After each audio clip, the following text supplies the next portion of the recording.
Let's talk about the Industrial Revolution. I'm excited to get into it. Many of the worst abuses blamed on capitalism during the Industrial Revolution occurred where markets were distorted by state power, not where markets were truly free. A lot of the times when people criticize capitalism, they usually point to the Industrial Revolution, with child labor popping up, brutal working conditions, and massive inequality, with a lot of that wealth concentrating at the top. But what if much of what we blame on capitalism happened where markets weren't actually free? Let's break down what I mean there. So, what happened during the Industrial Revolution? We had an explosion in productivity, a transition from mostly an agrarian society to industrial labors, and urbanization happened fast and unevenly, with a lot of populations concentrating in these cities because that's where the factories were and the big businesses. These early factories look brutal because productivity was rising rapidly from a very low base. That surplus came later. So, critics of this era will point to factories and inequality, but they'll ignore tariffs, subsidies, land grants, state backed monopolies like these railroads, utilities, and tariff protected manufacturers, and police and military intervention into these industries, which we're going to get into here with what I think is a pretty important event to look at in history, the Great Railroad Strike of 1877. Railroads at the time received massive land grants, eminent domain, subsidized financing, and workers struck over a 10% wage cut, and the government response was to send in state militias and federal troops.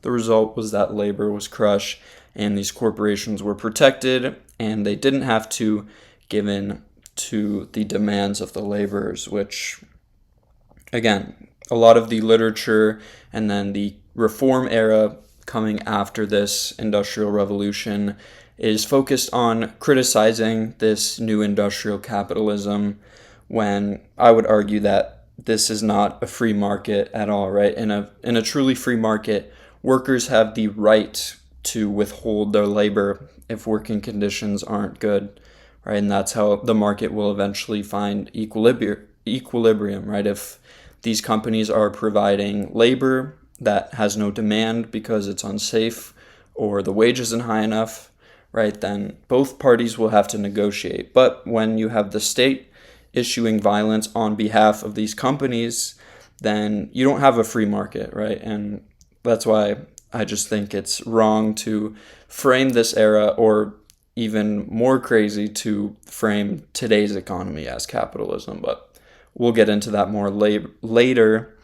But so I would argue that this isn't capitalism versus labor. It was the state acting as personal corporate security for these big businesses. And I believe this is going to lead to a cycle of distortion, blame, and expansion. So it starts with distortion in, governments preventing free markets from playing out, and then blame. We then blame those very markets for this distortion, and then that leads to an expansion of government power. So government intervenes in the markets, distortions create inequality and unrest. This unrest is then blamed on capitalism, and then government expands its power to fix the problem, and then those same institutions gain even more control.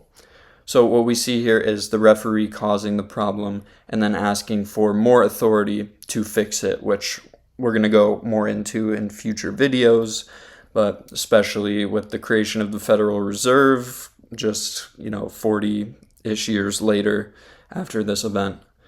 And then this doesn't mean markets are perfect, but it means blaming capitalism without examining state power tells only half of the story. So that's about going to do it for the video. Again, in conclusion, I just think it's wrong to criticize capitalism when I would argue that we've never had truly free market capitalism.